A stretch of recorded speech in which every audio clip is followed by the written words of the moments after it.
আসসালামু আলাইকুম।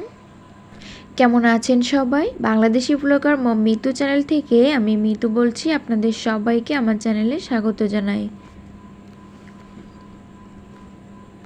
যে যেখান থেকে ভিডিওটা দেখছেন আশা করছি আল্লাহর রহমতে ভালো আছেন, সুস্থ আছেন।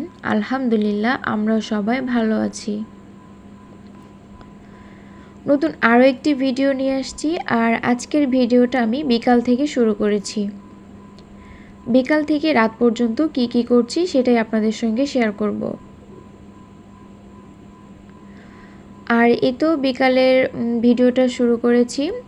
এটা হচ্ছে দইয়ের ভাঁড়। তো দই ছিল, এতে দইটা শেষ হয়ে গিয়েছে, আর আমি এটা পরিষ্কার করে এখন রেখে দিচ্ছি। এটাতে একটু গাছ লাগানোর ইচ্ছা আছে, তবে আমার আসলে ইচ্ছা আছে কিন্তু আমি করতে পারি না বেশ 2-3টা কারণে। তো কারণগুলো পরে বলবো। আর আমার শাশুড়ি হচ্ছে রোজা রয়েছেন, তো রোজার কারণে তাকে ইফতারি দিব, তার জন্য ডিম সিদ্ধ দিয়েছি। আর হচ্ছে দই চিড়া খাবে, পাশাপাশি কিছু ফল কেটে দিব, ড্রাগন, পেয়ারা এগুলো। আর এই তো আমার মেয়ের জন্য একটু গাজর কেটে তারপরে একটু সিদ্ধ বসিয়ে দিয়েছি। এখন হচ্ছে পেয়ারা কেটে নিচ্ছি।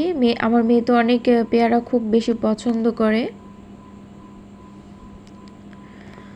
রাতের জন্য হালকা পাতলা রান্না করা লাগবে। দুপুরে রান্না হয়েছে, তবে শ্বশুর শাশুড়ি ওনারা হচ্ছে একটু ভর্তা বেশি পছন্দ করেন, তার কারণে তাদেরকে খুশি রাখার জন্য একটু ভর্তা করা হবে, আর ডিম ভুনা করা হবে। এই তো ওই কালো জিরা ভর্তা করব, আলু ভর্তা আর হচ্ছে ডিম ভুনা, এটাই হচ্ছে তাদের মূল খাবার হবে। এইগুলা তারা খুব বেশি পছন্দ করে, ভর্তা হলে আর কিছুই লাগে না।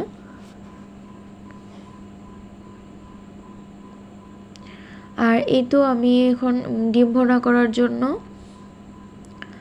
আর এই তো পেঁয়াজ দিয়ে তারপরে মশলা দিয়ে ডিমটা ভুনা করে নিব। আর এখন পর্যন্ত যারা যারা আমার ভিডিওটা দেখছেন, তো প্লিজ ভিডিওটিতে একটা লাইক দিয়ে পুরো ভিডিওটা দেখবেন। আর ভিডিও সম্পর্কে কেমন লাগলো, ভালো কিংবা খারাপ কোনো ভুল যদি হয়ে থাকে সেটাও ধরিয়ে দিবেন। তো সেজন্য কমেন্ট বক্সে বলে গেলে ভালো হয়।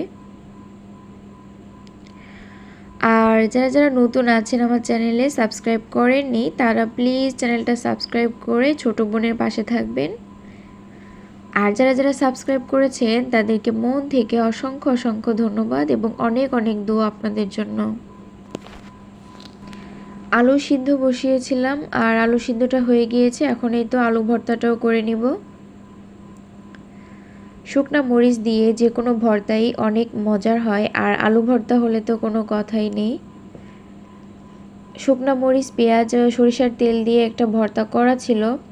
এই ভর্তাটা রেখে দিয়েছিল বেশি করে, যে খিচুড়ির সঙ্গে বা খুদের ভাত যেটা ওটার সঙ্গে খাওয়া হয়। তো এই তো আলু ভর্তাও এটা দিয়ে দিয়েছি। আর এই যে হচ্ছে কিছু বাজার এনেছিল, তো বাজারগুলো এখন গুছিয়ে রাখবো। পেঁয়াজ, আলু, রসুন এগুলো শেষ হয়ে গিয়েছিল। পাশাপাশি অনেক সবজিও এনেছে, আর হচ্ছে শাকও এনেছে 2 প্রকার। তো শাকগুলো কেটে বেছে তারপরে রেখে দিয়েছি ফ্রিজে। আর হচ্ছে এর মধ্যে কিন্তু অনেকটা টাইম চলে গিয়েছে, হালকা পাতলা একটু নাস্তা, বাকরখনি, চা এগুলো খাওয়া হয়েছে। আর এই তো একদম প্রায় এটা হচ্ছে রাত 10টার দিকে। তো মেয়েকে খাওয়া দাওয়া করিয়ে ওকে ঘুম পাড়িয়ে দিয়েছি, আর ও ঘুমিয়ে গেলে আমার মনে হয় কাজে আমি একটা অন্যরকম একটা এনার্জি পাই। আর এই তো দেখুন আমি এখন আলু ভাজি করে নিচ্ছি। সকালের জন্য রুটি বানিয়ে রাখছি আর আলু ভাজিটা রেডি করে রাখছি। সকালবেলা একটু দেরি করে উঠলেও আমার নাস্তা বানানোর কোনো টেনশন থাকবে না। তো মোটামুটি এসব কাজ আমার প্রতিদিনই করতে হয়। রাত্রেবেলা সকালের জন্য কিছু গোছগাছ করে রাখতে হয়, আর যদি কোনো বাজার থাকে বা শাকটা এগুলো কেটে ধুয়ে রাখি, সবজি কাটার থাকলে কেটে রেখে দিই। তো এরকমই আর কি ব্যস্তময় সারাটা দিনই যায় সকাল থেকে রাত পর্যন্ত বলতে গেলে। তো আমার ভিডিওটা আপনাদের কাছে কেমন লাগলো সেটা প্লিজ কমেন্টে জানিয়ে যাবেন। আর যদি ভিডিওটা অনেক বেশি ভালো লেগে যায় তবে ফ্রেন্ডস অ্যান্ড ফ্যামিলির সঙ্গে শেয়ার করতে ভুলবেন না। আর ইতোমধ্যেই আমার অনেক আপুরা, ভালোবাসার আপুরা আমার সঙ্গে যুক্ত হয়ে সুন্দর সুন্দর কমেন্ট করে, আমার অনেক ভালো লাগে। জীবনের ডায়েরি থেকে আপুটা কমেন্ট করে। তারপরে এস মুক্তাস লাইফস্টাইল ব্লগ থেকে মুক্তা আপু, তারপরে ফারিস ফ্যামিলি ব্লগ থেকে ফারিয়া আপু, আর হচ্ছে ঝুমু লাইফস্টাইল ব্লগ থেকে। আপনাদেরকে অসংখ্য অসংখ্য ধন্যবাদ। আজকের ভিডিওটা পর্যন্ত। আল্লাহ হাফেজ।